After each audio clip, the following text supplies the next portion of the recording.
it's an investment, but it's an investment that you're going to see a return on. Absolutely. And so what I like to tell people is how much money is the bad selfie that you're using costing you, because people are skipping over you because you don't look professional, you don't have the look. So I think that it's costing you more money to not invest in it than it will to just bite the bullet and figure it out.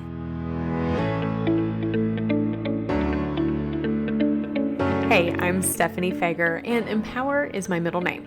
Okay, well, not really, but it should be. I believe that empowered people empower people, and I'm obsessed with empowering you, the nonfiction author, with impactful marketing strategies to help you take your important message and share it with those who desperately need it, want it, and will buy it.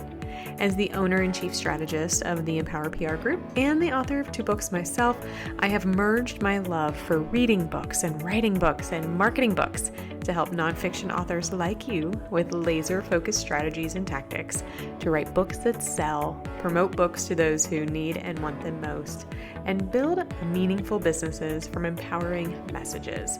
Think of this as your one-stop shop for marketing insights from an author who has been there, done that, and understands exactly where you are. All right, so get your pens ready because I'm ready to empower you on all things photography. This is the Empowered Author Podcast.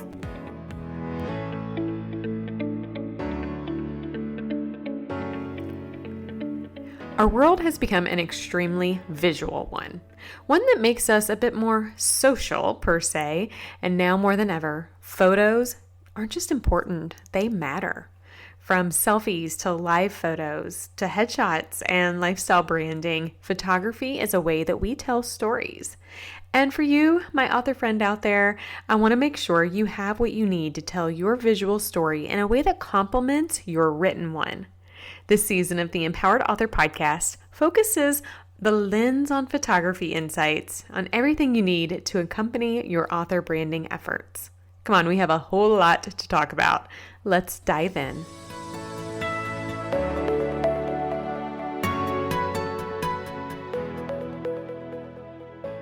Chanel, I am so glad that you are joining me for this season of the Empowered Author Podcast.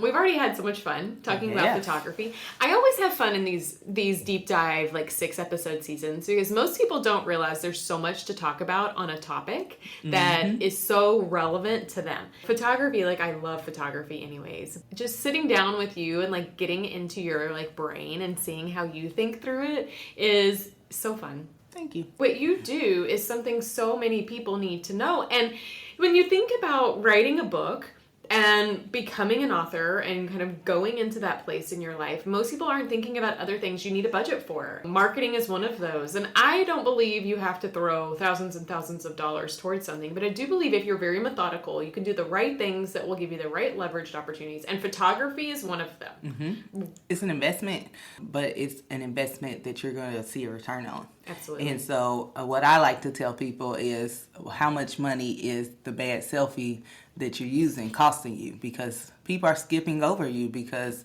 you don't look professional, you don't have the look. So I think that it's costing you more money to not invest in it than it will to just bite the bullet and figure it out. I agree. And it's not a make or break. It's not a financial make or break. We're not talking about thousands and thousands of dollars. I mean, really, you can get what you need in 5 photos. Yep. You don't need a ton. You just need the right things. Yep. I think most of the time, because I also do a little bit of website design, and most of the time I'm using 5 pictures of people. And so that's why I've created my collections in the way that I have, because I know what we're using them for. Now, is it amazing to have 30 bomb images that are new every month so that you can have a new picture on social media every day? Yeah, it's amazing.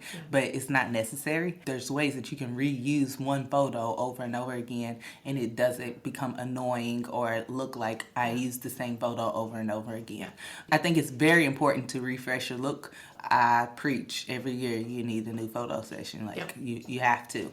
And sometimes it's every new project. If you have a new project, you need a photo that's specific to this project. I think that's important, but you can get away with a lot even if you just have a little bit of great photos. You and I started working together. You had a package that I took advantage of that was quarterly. And I remember when I said, yeah, I want to do this. I'm like, do I need that many photos? And it's funny how that's conditioned me, because now I'm like, oh my gosh, I've used all my photos. Tons of photos. I have not used them all. It has helped me realize that you need different photos for different seasons, whether that's different seasons in business, literal different seasons, different seasons in life. You know, you grow, your business grows. And like I said in the last episode, I've been keeping track of my next Chanel photo shoot of the things we need, because now I know as my business evolves, I need these extra things. You know, and so if you do, you know, I'm not saying everyone listening go get on a quarterly photo shoot season, but one photo shoot a year is really probably a smart business decision. I think that everybody needs at least, if you are a entrepreneur who is in the online space, you need at least one photo shoot per year. There's certain things that I'm finding, and what I call, so we talk about entrepreneurs, I call them authorpreneurs. But if you're an authorpreneur, this means something to you. Like, this is not just, I wrote a book and I'm moving on. This is something like, I wrote a book with a message that's really meaningful, and I want to do something with it. If you're going to do that, there's specific things you need regularly, right? You do need an online presence. You do need a stronger social media space. You do need a good website. And that means you need photos. You know, you go on the speaking circuit. Do you want to have the same headshot on everything? No. Like, I have different ones depending upon the type of speaking engagement that I do. Like, if it's more conversational, more professional. Is it more for me with my books topic or for my business topic? Like, I have those, and that's stuff that those listening need to hear. So that's a great segue. It's almost like I planned to this, Chanel. I don't know. But knowing that, you know, we're recommending you probably need a good photo shoot once a year. And those of you listening that's never had one, that's okay. Like, don't look back, look forward. Today, on today's episode, we want to talk about how do you prepare and get the most out of that photo shoot. And I mean, we're talking, some photo shoots are 30 minutes. Some are an hour, some are 4 hours, right? It depends on kind of the package you do. But even a 30-minute photo shoot, if you come prepared, you can get so much. Honestly, those are my favorite.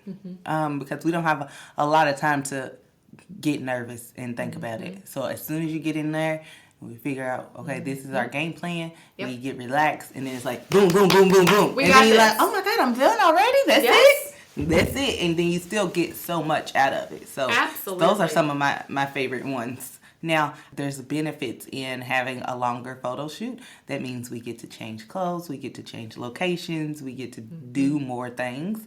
But don't be afraid if somebody is offering a mini session to just take advantage of that, because it means a short time and less photos, but you get to dip your toe, especially if you've never had a session before. And again, if you find the right photographer, which is the next episode or the next after that, on how to choose a photographer. If you get the right one, to be completely honest, length doesn't matter. Nope. I mean, you can get a good headshot in 30 seconds. You know, if you know what you're doing. If you find someone who knows what you need, who understands and picks up on your nonverbals and can translate that, you know, you can get some beautiful stuff. So, okay, so let's say someone has a photo shoot coming up. And I would love to make sure that they are reflecting and preparing accordingly. Now, some great photographers like you have a chit chat before a consultation, right? Is that what you call it? I call it a consultation. So in my process, when you book a photo shoot, then I hop on the phone with you and we talk about, I want to know about your brand. I want to know about your business. I want to know about your book.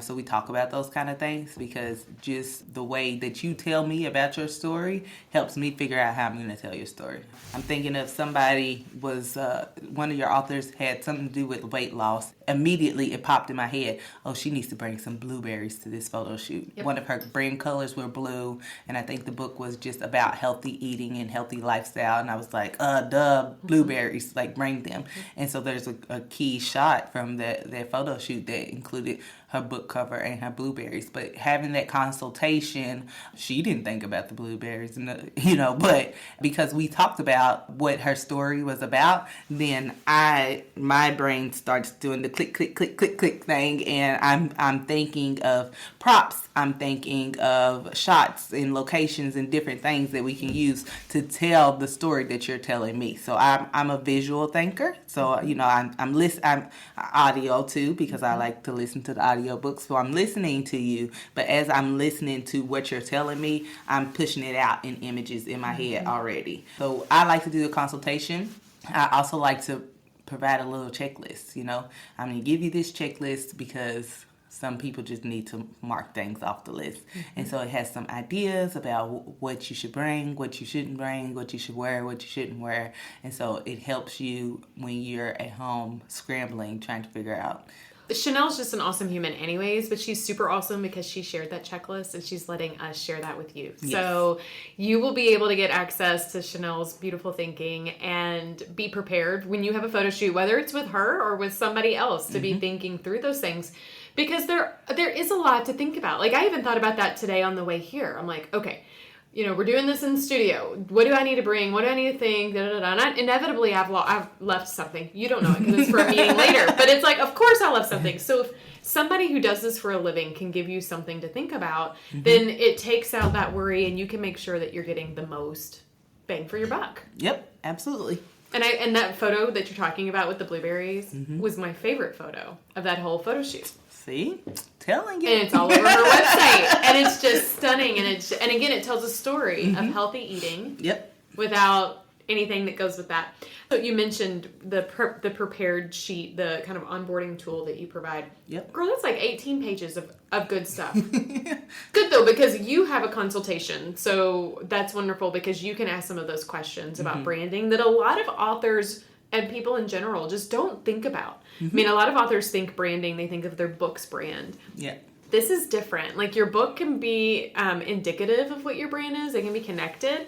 But as an author, your book is a part of you, not you being a part of your book. Right. And these photo sessions are helping to bring the info in the pages off the page and into life through you. Yeah. So, because it's a personal brand at this point. You, when you decide to be an author, you're creating a personal brand.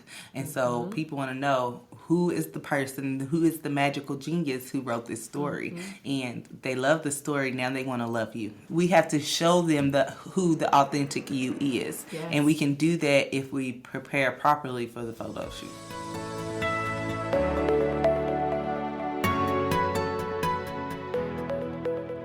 Hey, Stephanie here, and I wanted to jump in and take a little bit of stress off of you. If you are planning an upcoming photo shoot for a headshot or a branding session, I'm sure you have enough to worry about already. Whether you like to be in front of the camera or not, one thing is certain: to take full advantage of your photo shoot, you want to be prepared. Chanel and I have a quick planning checklist with some tips for you to consider as you plan your next photo shoot, and we want to give that to you. So visit empowerprgroup.com/author photography to download it today. I am confident you'll find it extremely helpful. And a side note, it's what I use every time I'm prepping for a new author branding photo session myself. But enough about that. Let's get back to the conversation.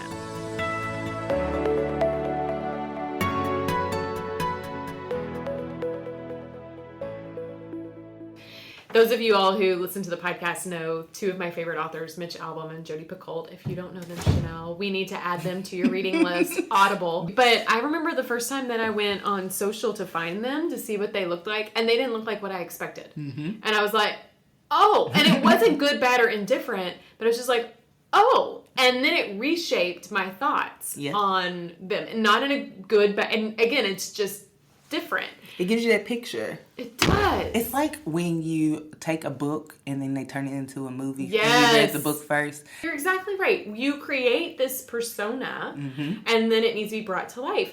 Jodi Picoult is specifically who I'm talking about. I didn't expect her to have curly hair and look at all what she looked like. But then I sent her an email one day. I don't know if I told you this. No. I did post it on Facebook, so you may have seen it. But I read her book. It was beautiful. She talks about issues, or she writes fiction, but talks about issues that happen in the world and puts it in a fictional story. And I call her the girl that breaks down walls and builds bridges in a world where there's so many divides, and you might have opinions about things, whether you know it or not.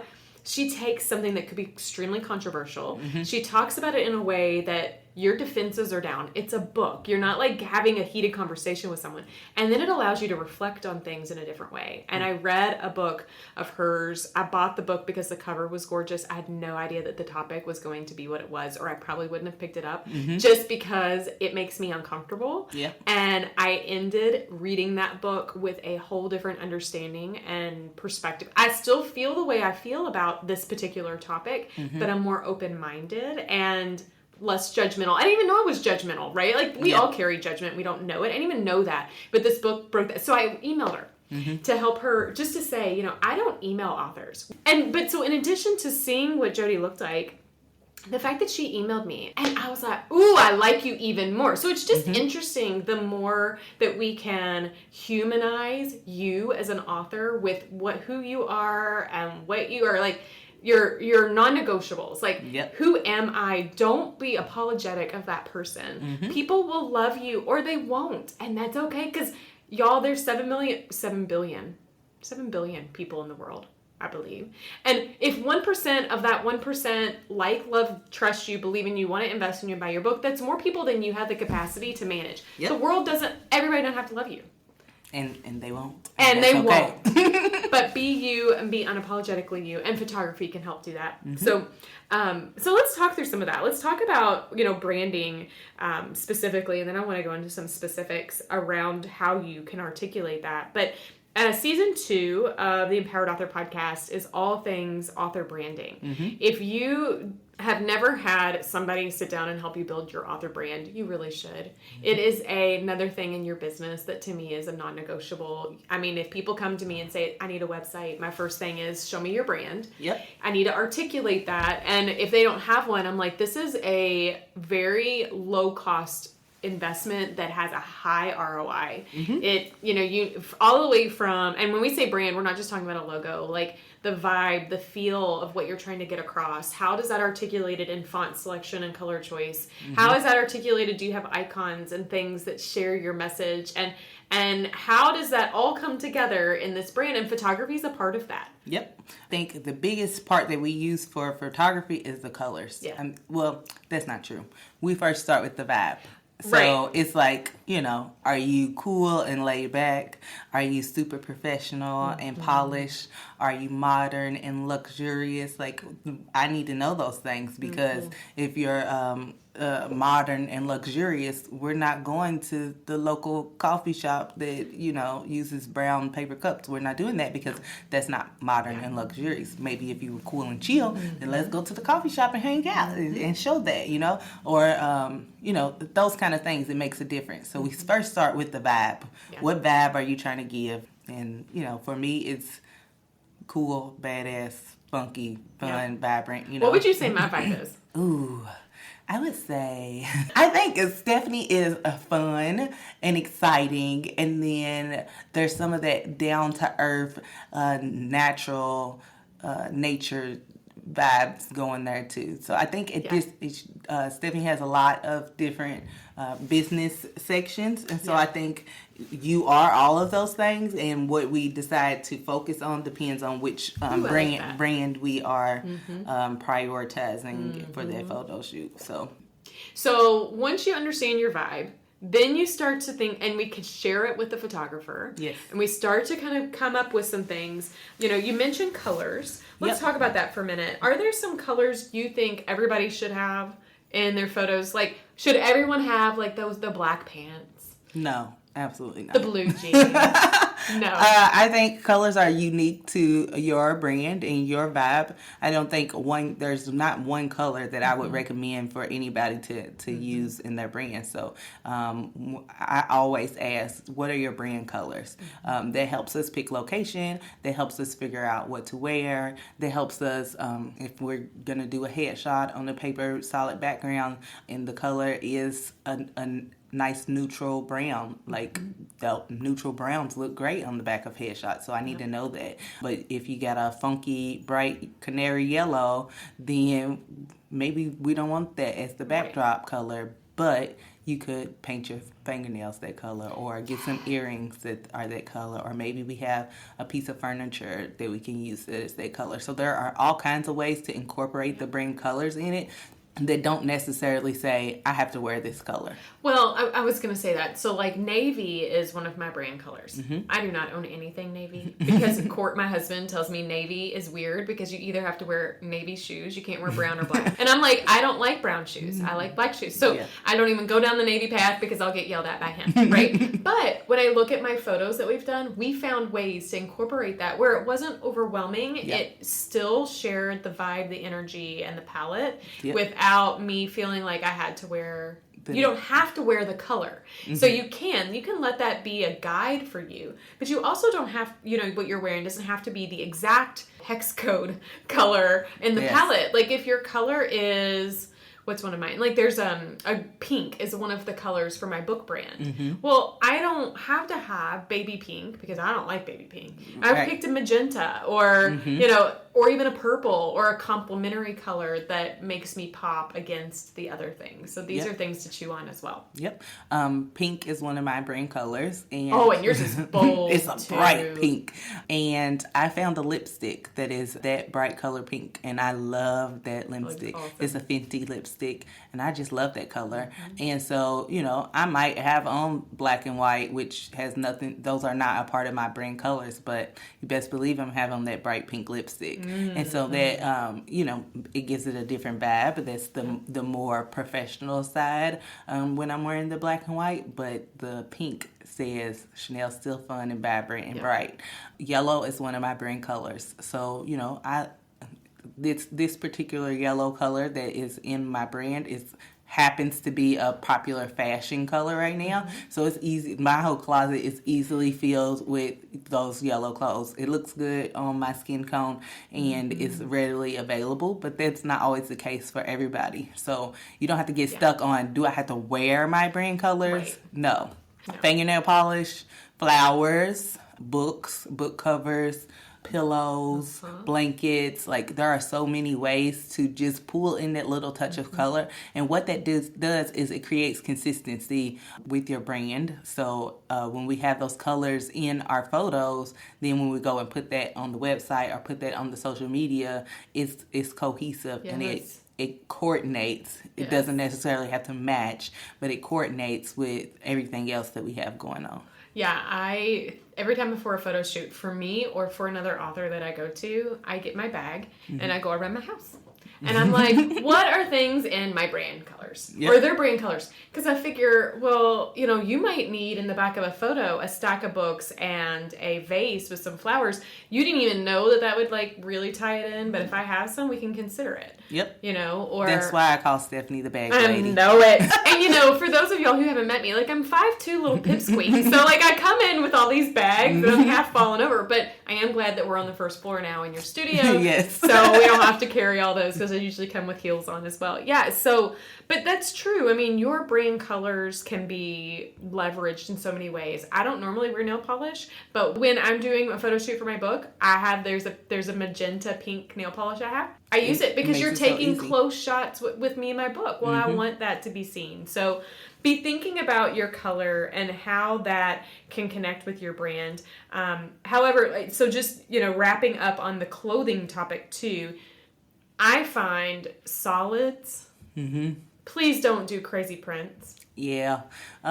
When we photograph in printed clothing, so polka dots and stripes and big floral prints and things like that, sometimes those turn out wonky just from the perspective of the lens. If you're going, if you insist stripes are my thing and I need stripes, then we want to pair that with something that's solid so that the stripes are not throwing off the whole perspective and they don't look zigzaggy in your images. And so as a good photographer knows what kind of lenses and things like that to do to make sure that isn't turning out bad, but you just make our life easier. Also pairing it. So if we got polka dots on our shirt, then let's put a blazer over top of that or a cardigan or something like that that's solid so that it's not overwhelming. Tones it down. Yeah. I mean, we're not trying to tell you to take your personality out of it, but I also think if you don't do strong patterns, the photos will have a longer shelf life because you're not being trendy in that sense. You're being more evergreen. But you could always leverage accessories as like your pops, right? Like a beautiful necklace, some big earrings, cool glasses. I know one of our authors, and this was really funny because what was it? The glasses, the prescription hadn't been put in. And so, but these glasses were like cat eye and they're really fun. And she's like, I'm going to wear them. That's okay. Like, it's still a beautiful shot because the glasses gave a personality touch. Yep, absolutely. Things like journals. So bringing, especially for authors, you write. So bringing a notebook, your favorite notebook that happens to be in your brand colors that might have flowers all over it or might have polka dots all over it, that's perfect. If you want to include that kind of crazy pattern, bring it in the notebook. You know, when I was doing our first photo shoot and I went around the house looking for all my stuff, there were some notebooks I had bought myself at Walmart that had phrases on them. Yep. So we're talking like 50-cent notebooks. Yep. And one of them, I still use it as a backdrop on my LinkedIn background header. And the notebook says, I believe in me. Yep. And it's interesting because it's literally a cheap Walmart notebook. The colors were in the palette, but that message is something that shows that, like, to me is like, I have confidence in what I bring to the table and I know I can do and help you. Yep. And so think about stuff like that too when you think about props. So another thing for authors, I tell people, bring your laptop. Yes. We always use whatever electronic device that you use in your everyday business, bring that with you, because all the pictures do not, especially when you're doing lifestyle branding, all of them are not you staring at the camera smiling. So we do a lot of showing you at work. Yep. So the purpose of a lifestyle brand photo shoot is to show who you are, what you do, how you do it, and who you do it for. And so if you bring that laptop or a tablet or cell phone, we can do some, the kids, they call it off guards. So we do your off guards, and we make sure candids, yes. I like off guard better. The kids call it off guard. So we do the candid photos of you to make sure we're showing, this is me at work. But props are really big, and if you do nothing else, bring your laptop and your book because we can figure out the rest with things that are just laying around, even if that means like a pack of Skittles because you like Skittles, or a bag of chips because it's your favorite kind of chips. We can figure it out. It's best if you prepare. It is. But there's always some ways to wing it when you get there if you don't. The photographer will have some props available. Like, you've got a mug that's a hello mug. Do you still have it? Is this in this I new? Do. There it goes right there. And it happens to be yellow, which is in your color palette, but in a lot of people's too. They'll have some things, but don't rest on the fact that your photographer will have stuff. Yeah. Take control and be thinking about things like, are there specific pens that you use? Like, I have specific colored pens that match my brand. Yep. What about planners? Candles. That's a big one. Artwork, so sometimes I'll bring like little signs and things that and we can hang it up. Flowers. My favorite's coffee mugs. Coffee mugs are cool. I like them. I think that when you understand your brand and you're walking around the stores, stuff pops out to you anyway. And so you start shopping in your brand because you understand it and it's authentically you. And so those are the things that you are attracted to anyway. So the mug that I have in the studio that says hello, I was just walking through Hobby Lobby at one of them stores and I was like, oh, I gotta have that, and then I buy it, and it's the same for clothes. I don't like shopping, and so I'm not a big shopper. But if I'm at the store and something is speaking Chanel Nicole to me, I'm picking it up, and then that's what I'm using in my brand. I had a friend, she said, Chanel, why you always got on yellow? I'm wearing yellow today, and she said, why do you always have on yellow? And I said, because the only time I ever buy clothes is when I'm going to get my picture taken, and my brand colors are yellow, and I'm gonna wear yellow in my brand. So when I walked in today, I looked at your shirt, and it says defying the odds, which is so cool,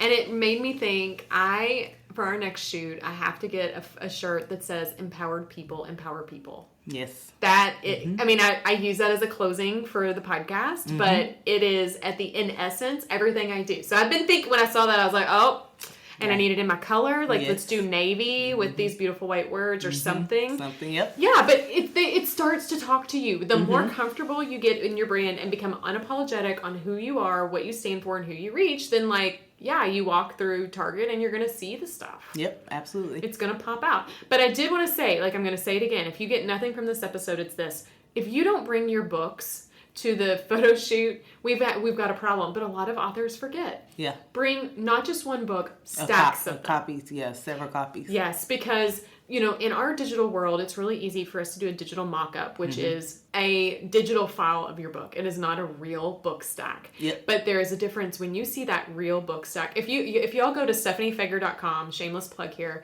look, all of the photos there Chanel did, and there's gorgeous ones that she did with my Color Today Pretty book that shapes the website. Yep. So make sure that you have some of those. The other thing, so let's talk also for a minute about location, indoor versus outdoor. Yeah.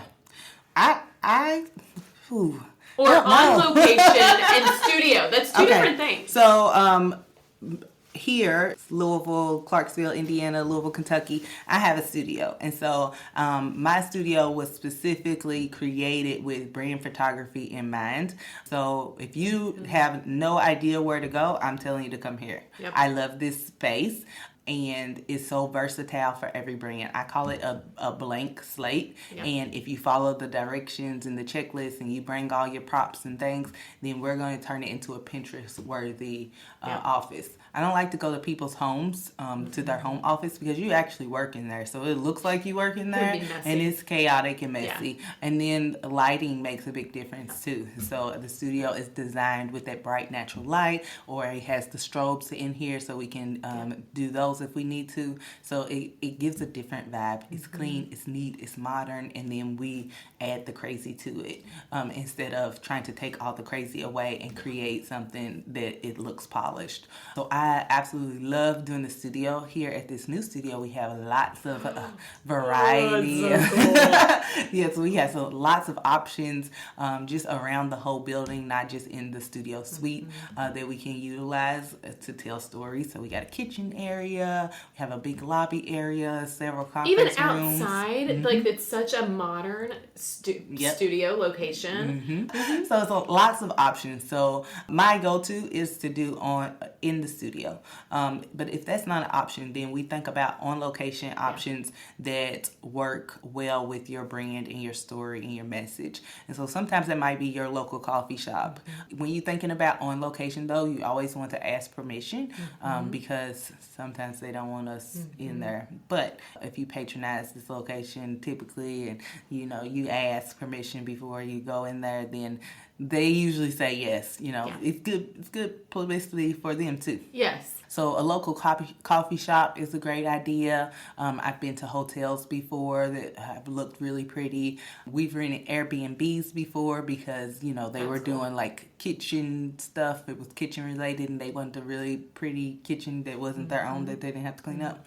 Authors probably don't have storefront locations, but if you had a storefront or something like that, that would work. A bookstore would be amazing. There are just all kinds of places. And don't forget like a simple park or, you know, just outside. Me and Stephanie did some cool pictures in the parking lot. We have to tell them I brought what are those? Confetti bombs. Confetti and paint bomb yes. things. Smoke bomb things. Something. And you got some really fun shots, but we were like, where are we going to do it? We needed it at a place where they're not going to be mad if there's confetti everywhere. Yes.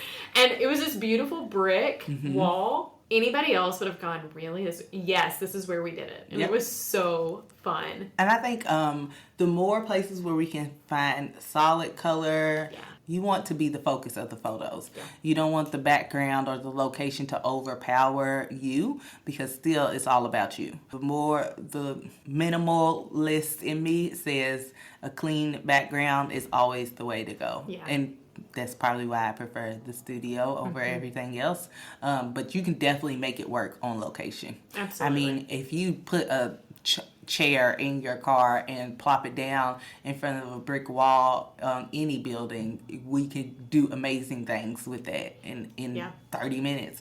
And so I think don't get hooked up on the location, but especially if you're doing one photo session a year, then, you know, wherever you pick, we're going to make it work.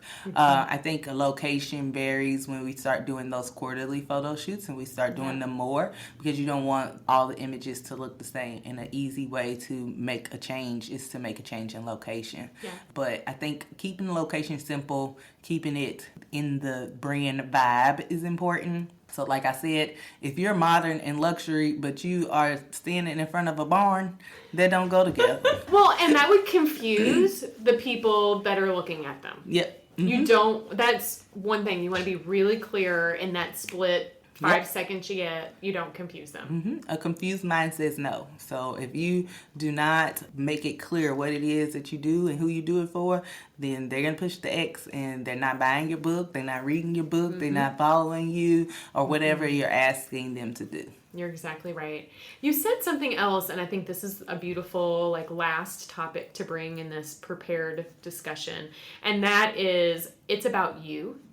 This is about you, you know, and it is okay to have a day or a moment or 30 minutes about you. Yep. So the advice I got from my first professional photo shoot, and it wasn't with you, so the only one that I didn't do with you, is she said, I want you to invest in having someone do your hair and makeup. Yep.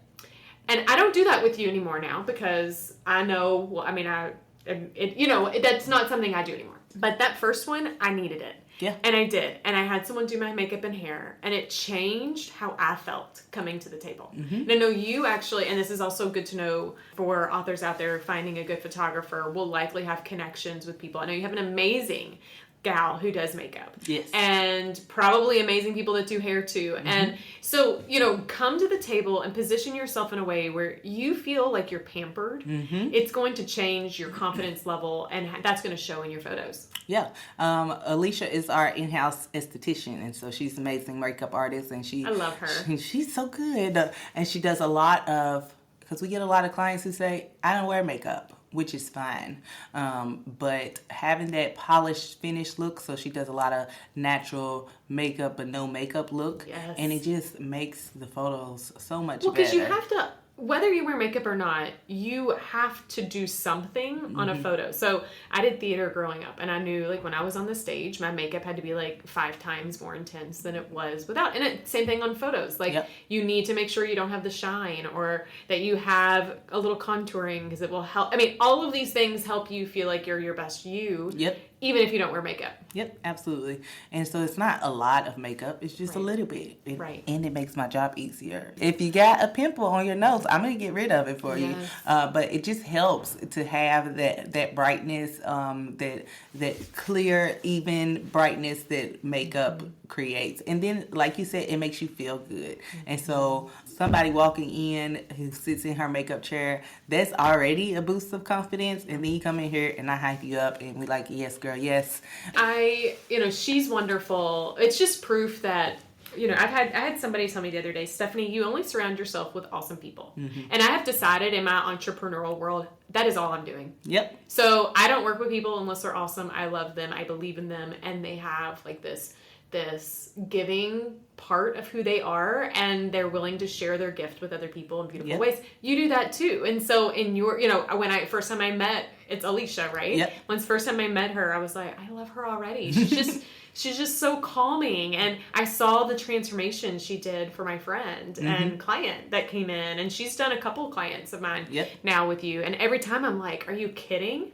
Like it makes a big difference, and it makes a big difference in the way you look and then the way you feel. Yes. And it's more than just the makeup. Like Stephanie said, you want to go get your hair done, get your nails painted. If it's summertime and your toes are gonna be showing, please don't come in here with chipped fingernail and toe polish. Go get your toes done and just feel good about yourself, feel good about what you're doing, because that makes a big difference when you step in front of the camera, because now you're relaxed and you feel like $1,000,000, and so that is going to translate in the pictures. Yeah, so if you walk away from anything on this episode, outside of being prepared, set aside like that day or the day before and pamper yourself.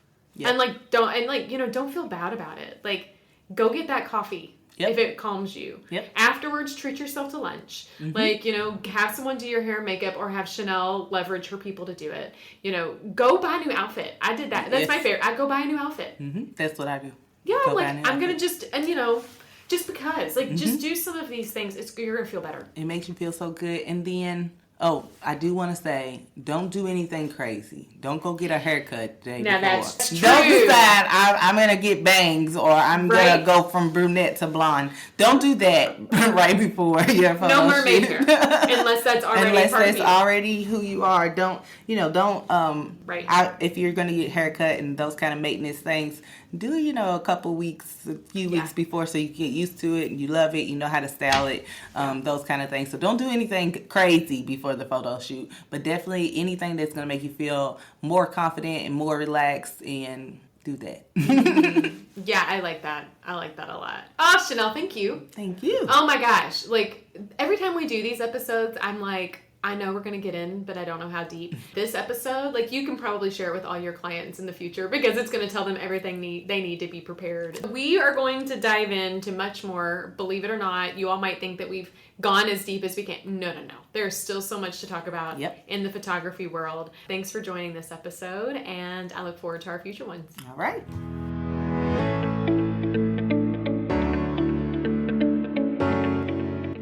I don't know about you, but I always find a sense of calm when I'm prepared. And as a mom of 3, sometimes that's not always something I can do, but when it comes to photography and planning for a photo shoot, I can. And in addition, I usually get the most out of something when I come prepared too. So Chanel may call me the bag lady, and I guess that's better than other people calling me the cat lady, but being prepared for a photo shoot is kind of my jam. I love getting a big bag and finding all the things to help tell the story in a way that I want it told. And when you're embarking on a photo shoot, that should be your goal. So I give you permission to go grab a bag and join me as you collect all the things to make your photo shoot unique and perfect for you. We all know a photo is worth 1,000 words, and too bad, author friend out there, that the photo can't write 1,000 words for you. Am I right? The truth is that photos tell a story, and since you're in the business of storytelling, let's make sure that your author photography tells the right story. A story that aligns with who you are, what message you are sharing, and how people can work with you. Author photography can be game-changing in your marketing tools, a meaningful piece of your website, and a tool that you use in your visibility strategies. Chanel and I want you to get the most out of your photo shoot, so we've compiled a planning checklist to help take the stress out of planning your photo shoot and ensure that you are getting the most bang for your buck. Visit empowerprgroup.com/author photography to get that downloadable. And if you happen to be in the greater Louisville area or are willing to come to us, believe me, we have plenty of authors who do. We'd love to capture your story through meaningful photography. And if Kentucky is too far of a drive, no sweat. We are happy to do a photo planning consultation with you and your photographer to help you achieve the best results that you seek and that you need. We are ready to empower you as you embark on your author photography needs. Now remember, empowered people empower people. I've empowered you. Now, with photos to help you tell your meaningful story, it is your turn to empower others.